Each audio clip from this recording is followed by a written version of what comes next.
Hello everybody, and welcome to the ship preview of the OSP update, where we will have an in-depth look on all the new 6 ship models and all their cool modifications and new weapons that they will bring around.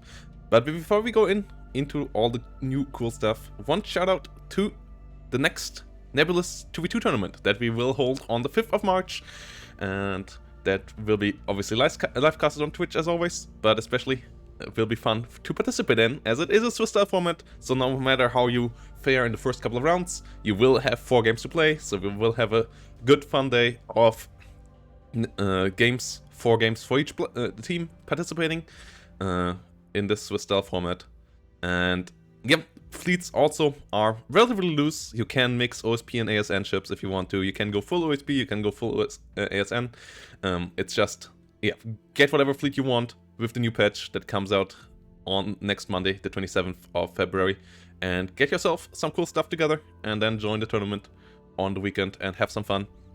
All the information's on our website, playsdl.com. You can find all of this linked down below in the description and in the comments. And yeah, that's it. Let's jump back in here and let's have a look on all of these lovely ship models, and start with the smallest one, which is the shuttle class Clipper. And the Clipper is a fast ship that doesn't have too many weapon slots, that also doesn't have too much energy usually, as you also can't really fit much in there. You only have one 3x3 slot for a reactor that is already filled. You can't put another one in here, as the rest is only 2x2 slots. And the weapon slots are relatively standard as well. You can put mines on it though, and you can put the new rocket launcher on it. The rocket launcher doesn't fire normal missiles, it really fires like a World War II Katyusha rocket launcher, unguided rockets that will fly in the direction you fire them upon. They have a relatively limited range, and you really, of 7,000 meters. If you have a look here on the rockets themselves in this slot, they have a range of 7,000 meters. They fly relatively fast though, and they have decent damage. They can penetrate heavy cruiser armor and so on as well. So they are capable of dealing with any size of ship. You just have to get close enough. Even at 7,000 meters, I wouldn't recommend firing them, as first of all, if the enemy flies away, they might slow down before they reach, and then they will just fade. And also, if the enemy evades, your rockets can't follow them, so they will miss. So get a bit closer and really shoot them up. I had great success in multiplayer games with a fleet of just these kind of ships, just rushing down the enemy and taking out heavy cruisers. They are pretty useful at that, and it's a cool new weapon system. And then you also can put mines on this ship. Issue is, mines don't get into the mine launcher. Like, if you put a mine launcher on, you still will need a bulk magazine, and the bulk magazine of this ship obviously ain't too big, so you can't really fit too many mines into this. Like, into one of these you can only fit up to 4 mines, and that's obviously not enough to really do insane amount of damage, but they can still be annoying. And if this is just a ship that is supposed to capture and then can set a minefield in the spot it's captured, it can still have some use. You can choose all 3 different types of mines. Mines are currently not designable, neither are the rockets, but the container new missiles we will get to, those you can design in the missile designer as well. The net mine, for example, works together in combination with the other mines you put out in the same salvo. Sprint mines are a bit faster and hunt down enemy ships, and the S3 mines are just the normal ones that don't have any specific power, but they are also cheaper than the sprint mines. And yep, mine laying, another kind of warfare here. Other than that, the weapon systems that you can put on these are rather limited. Yeah, you can put some launchers in here. You can put some point defenses on this. You can put the 100mm autoloader T20 turret. Autoloaders firing really quick in succession with their capacity. This one has 4 shots that come out really quickly. Then they have a pretty long reload time before they can fire again. But the autoloader really helpful there. And yeah, the point defense is also pretty standard. The flux, and then their laser point defense, which is weaker, a lot weaker than the Aurora, but can still be quite capable of shooting down expensive missiles. It doesn't quite have the rate of fire to take too many down, but if there's a couple of enemy big missiles coming in, these can be still pretty helpful against long-range missiles. These laser point defenses can be pretty helpful, but they are rather energy expensive, and as you can see, you don't have too much power in this ship, so using them here is not that easy. So it will be yeah, you will have to just use these then if you and no other expensive things if you want to use these. I like this thing as a rocket pod ship, but yeah, a couple of other options are absolutely viable. Then the others are the tugboat clipper class ships, and these tugboats are a bit slower. They, with the normal technology, only go 30 meters per second, whilst these shuttles go 35 meters per second. So the tugboats are not quite as quick, but they have a good amount of thrusters, and they can really maneuver well. Tugboats also have a bit more energy that they can receive, and they also, so that they can use really energy expensive things like an early radar, warning radar a lot more efficiently. They also can help out as a with fire control radars. This pinpoint radar not quite as good as the ASN version, fire control radar, an older version of it, but still somewhat helpful. It doesn't quite have the range, so you have to get a bit closer, but it's still helpful to get fire control for your fleet. Gun-wise, this ship is limited to 100mm as well. Can have the turret, or in its frontal spot, it can have these gun mounts as well, where it also can get a 250mm in. It can get quadruple 100mm there as well, or if rapid firing 250mm. This one actually firing pretty fast. It's quite capable, as it has a 15 capacity autoloader. It has a really long reload time between the shots, but I have seen fleets of these tugboats where you just come around the corner, shoot 15 shots, get behind, cover again, and reload. And then these can put a surprising amount of fire downrange in short succession for their size. So yeah, these 250mm in the front can be really helpful. The other gun mounts a bit more limited, but you can put point defenses on these over here. Yeah, the top one can get another gun. The bottom one is a bit bigger as well, where you can also fit a T-20 turret, or rocket launchers, or mine launchers, or missile launchers. Missiles for the OSP are limited to single stage missiles though. You don't get the dual stage missiles, so you won't have any long range missiles with the normal capacity. For that, you have to use the containers, and those don't fit on the tugboats yet. Tugboats can't quite take these. But yeah, gun turrets, flak turrets, and the laser point defense is the standard stuff. And then in the front you can put any kind of e-warfare stuff. The illuminator for missiles, the jammer versions that they have, like the spherical jammer or the cone jammers, the laser dazzlers, which also are really helpful as point defense against radar guided missiles, and so on and so on. So a relatively versatile ship for its size, and yeah, the gun in the front can give them quite a decent amount of firepower. You can also put a radar there, which can be helpful to have this as a detection ship around as well. It has the electronics for it. It doesn't quite have the speed of the other small ship.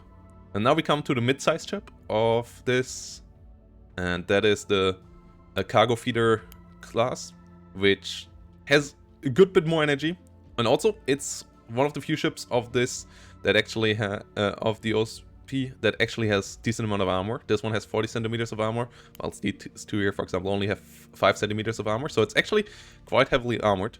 Like even the heavy ships, the big ships in the end only have 20 centimeters of armor. So only, and even the heavy cruiser here only has 30 centimeters, so it's actually the heaviest armored ship of this faction. And it also can get a good amount of weaponry on board. It has in front a really good weapon slot where you can fit in those kind of cannons that we just saw, or even the 450mm cannon, which has a smaller capacity than its autoloader, but obviously shoots way bigger shots. Or you can even get the mass driver of the OSP, which is like a railgun, but the shots that it fires are not quite as deeply penetrating, but have a bigger impact on hit. So it's dealing a lot of damage on hit, but only if it gets through the enemy armor, and there the penetration value of these shots are not fantastic. If we have a look on these, they have a decent penetration, but they're not quite as... They only have a penetration depth of 30 meters. Like, that's the thing. Like, they do good damage on impact. They don't go through the whole ship like the railguns of the ASN. So, that's the difference there. You also... This is the first ship where you have the room for containers. You can only put the container stack launcher on, which only fits 2 containers. So... Yeah, you have the potential of carrying 2 container missiles up there. You could potentially put 2 more down here. So, yeah, up to 4 containers on this ship, I believe. As I don't believe you can put 1 back there. No. So, up to 4 containers on these slots. On these 6x4x6 slots, which can be pretty helpful. Then 2 more smaller slots where you can put point defenses, you can put mine launchers, you can still put the missile launchers if you want to make this a missile ship. And it's a pretty standard loadout there. Like, not too many weapon slots, and like point defenses, you really are a bit limited with only 2 slots for a mid-sized ship, as it's also relatively slow. This ship only going 20 meters per second with its normal drive. If you get faster drive, obviously that can go up a bit. Or if you put a more agile one in, then you can go down a bit. But it is, as I said, heavily armored. And maybe something that you want to set up for short-range missiles to really go in there and fight. Or maybe with a big cannon in front. Yeah, I'm currently using it with the mass driver and an early radar system. Not sure if that's really the best loadout. Inside, you also have a decent amount of room. You have size for big reactor. You have this slots for some smaller reactors if you want to put them in here as well, to really give this a lot of energy. Like, currently up to 12,400 here. So, that is fine. Yeah. It is a decent sized ship. You can really go versatile with this. And then we go to the first bigger ship here with the Othello class command cruiser / heavy cruiser, which, as we have seen, not as heavily armored as its ASN counterpart, but still decent. So HE shells, most of them won't do too much against you. And it is the ship that also has the most options of how you build it in the fleet, because it has access to most of the OSP weapon tools, and it has access to a lot of the ASN tools as well, as it is obviously like a mothballed ASN ship. So it has not just access to the laser point defense, but it also has the potential of the Aurora, of the Rebound, of the Defender, but it also has the 3 turrets of the OSP. So point defense wise, you can go quite wild here.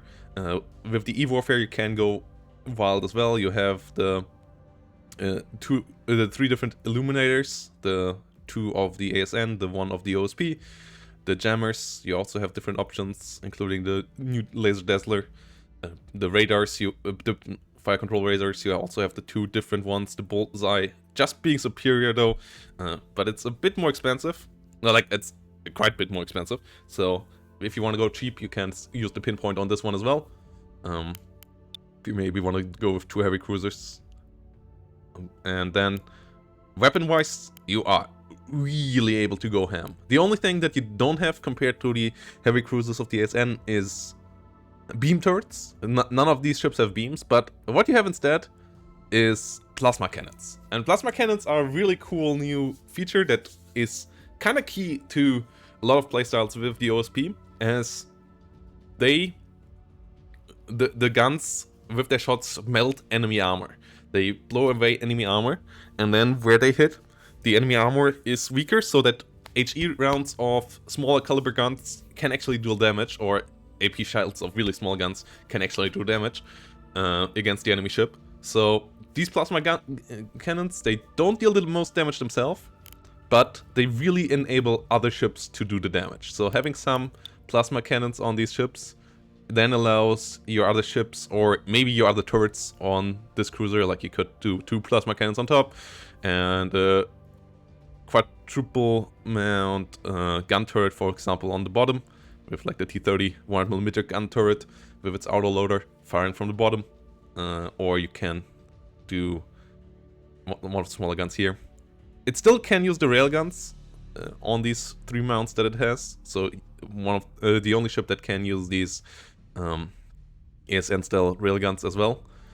And you have the up to the 250mm gun turrets here as well, with the Mach 62 up to the Mach 64 turrets here of the ASN. But you also can use these 250mm gun pods, and then the 100mm, or you even have the Mach 66 actually, the 450 dual barrel, but not the triple barrel.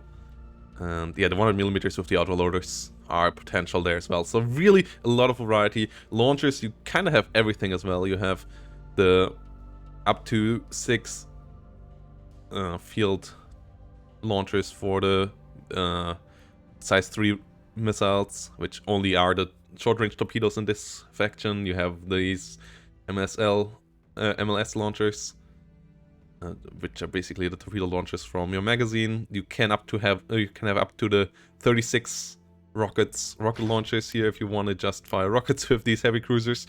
I would say that's a bit of waste of a good ship, but yeah, you even can have the pinard, which you don't have on any other ship either, next to the radar on these slots. So really, really versatile. The countermeasure, small missile launchers, the size 1 missile launchers, the size 2 missile launcher stacks. Yeah, it has an insane amount of variety with these, and building the right heavy cruiser for the job will be a tough thing to do, but also you really can do it. Like there will be so much variety when you run into these heavy cruisers. You never know what is on them, which is kind of exciting. I'm not gonna lie. Really looking forward to what people will be able to achieve with them in tournaments. You also have like a lot of these extra systems that you can have in the weapon support, like the missile programming bus, the mount gyros, and so on, and all the different radars. You have the parallax, frontline, and spyglass that you know from the ASN, but you also have the Huntress or the Bridge Master that are the basic radar sets of the OSP, with the Huntress being a relatively cheap long-range radar. It's not quite as good as the Spyglass, but it's also cheaper than the Spyglass a bit, and I believe it also costs you a lot less energy. Yeah, so it's a relatively cost-efficient long-range radar, as the Spyglass is still the king in the house for long-range radars, but it's also a lot more energy costly. So if you want to have a bit more energy efficiency, the Bulwark Huntress is your way to go there. Yeah, a lot of options here. You can have also up here all the standard stuff: bulk magazines, workshops, plant control centers. If we go to the slightly bigger stacks, intelligence centers, strike planning centers, and all the stuff you know. So yeah, really an all-around good ship with a lot of cool features. And now we come to the unique big boys, like the really unique big boys of the OSP, with the bulk freighter class of the line ships. This is the first line ship. This back there is the second line ship, and this line ship here is just around to go ham, and either go ham on both sides or go ham on just one side, as it has these side mounts which can be filled with some interesting stuff. And really make you feel like you can feel like an 18th century ship of the line, or you can just feel like a one-sided bandit, a one-armed bandit, just firing out to one side, and then maybe put some countermeasure launchers on the other side or so, or just leave it completely free and get backstepped all the time. And what you have here is up to dual mount 450 millimeter guns, which is a lot of firepower that you can have on one side. Like 8 of these guns on one side is quite powerful. And these also function with an autoloader. So the output that you can have is quite immense, but the reload time is insanely long. So, and these ships are relatively mobile for a ship of this size, but as we saw earlier, they have low armor. You can counteract damage with a good amount of damage control, I guess, but if you receive a lot of damage in a short amount of time, you still will struggle with these ships. So they will be really interesting to play, as they feel a bit class canny, and they obviously also are really like positioning with these ships will be really important, as you just don't have the turrets that allow you to fire in a good arc. You really have to get your ship aligned with the enemy to get a good fire. Like these mounts still have some room to turn, but it's really kind of like a Stuk or a Su-76 or so from World War II in how you can maneuver the turrets. So quite interesting in these loadouts. And yeah, the guns are the big thing that you can put there. You can also put turrets there, up to the 100mm turrets, but it also obviously is not ideal placement for these turrets, as they still have a somewhat limited arc. And I mean, you can potentially fly just turn 90 degrees around or so and try to go around that way. It's possible, but it would feel a bit weird. Also, be aware, these ships here don't always look the same, but they will always have the same mount. They have a bit of a modularity when you create one of these. For example, if we create another one of these now, it might look different in its loadout. Yeah, as you can see, like, yeah, this looks different. It has the exact same mounts and should be functionally pretty much similar. It's not 100% identical, as the angles are slightly different, obviously, and the hitbox of the ship is also slightly different, but the gun mounts and the location is pretty much identical, which is a quite cool feature to make this really give this the look of a ragtag fleet, whilst still making designing them somewhat possible. If you really want to have the optimal one, you can obviously just delete and recreate, but I like to go with the one they go. As I said, the impact on gameplay is relatively negligible. And yeah, you can put mines on this, you can put all the new stuff on this. Down below, you only have access to the OSP radars, obviously. So yeah, you are down to the OSP kinda tools. Yeah, with the guns, you can also put the plasma cannon in the turret or in a plasma cannon gun mount here on these ships as well. And I believe you also can put the... yeah, you can also put the mass driver on the side of these, so you can have up to 4 mass drivers on one side. And you can also freely mix it, like 1 plasma cannon and 2 gun turrets and one of these the railgun launchers. To maybe burn away the enemy armor with the plasma cannon and then fire with the others in there. So yeah, the options are quite numerous, and how you can put these up. But it's a pretty interesting and, I would say, a really hard ship to play correctly, because of its class canny setup and all of this. So yeah, you have a decent amount of fire control and point defense turret spots. Like, these spots are all around. A couple back in the rear, couple up top. So point defense wise, you can set it up relatively nicely, but because it's so long, the angle is not always perfect for all turrets as well. Yeah, that is that part. And then you have the container liner, the second line ship of this, and this one is also quite interesting. It has 2 massive 20 by 5 by 30 stacks, and really the only thing that really uses up all that space are the container bulk launchers, which allow you up to 24 by 3 containers in these slots. Issue is you can't, like, each of these stacks of 24 containers has to be used up by one type of container. So you are limited to 3 different kind of container missiles in each of these launchers. And you can't just mix them completely freely if you want to use up 24 in each stack. You can also have 2 24 stack launchers up here, with the container stack launcher up here. And then you can put in the containers. There's 2 really unique containers here as well. There's a mine container, and then there's 2 decoy containers, which decoy as line chips and clippers that you can just send away, and the enemy will see them as line chips and clippers on their radar systems, as they will, to really confuse the enemy. So that could be a cool thing, to just really decoy the enemy. You can't change what these ships decoy as, or like modify these in the missile designer. The rest here, these are all like the damage dealing missile containers you can all modify, which is pretty cool. And yeah, the mine containers are also given, but like these up here, you can go to the missile designer and you can create a new one. Can create a container. Obviously this is still a work in progress. And then you can give them the different penetrators, the different configurations for speed and range. And these guys can go really long range, as you can see here. So this is the long range missile of this fleet.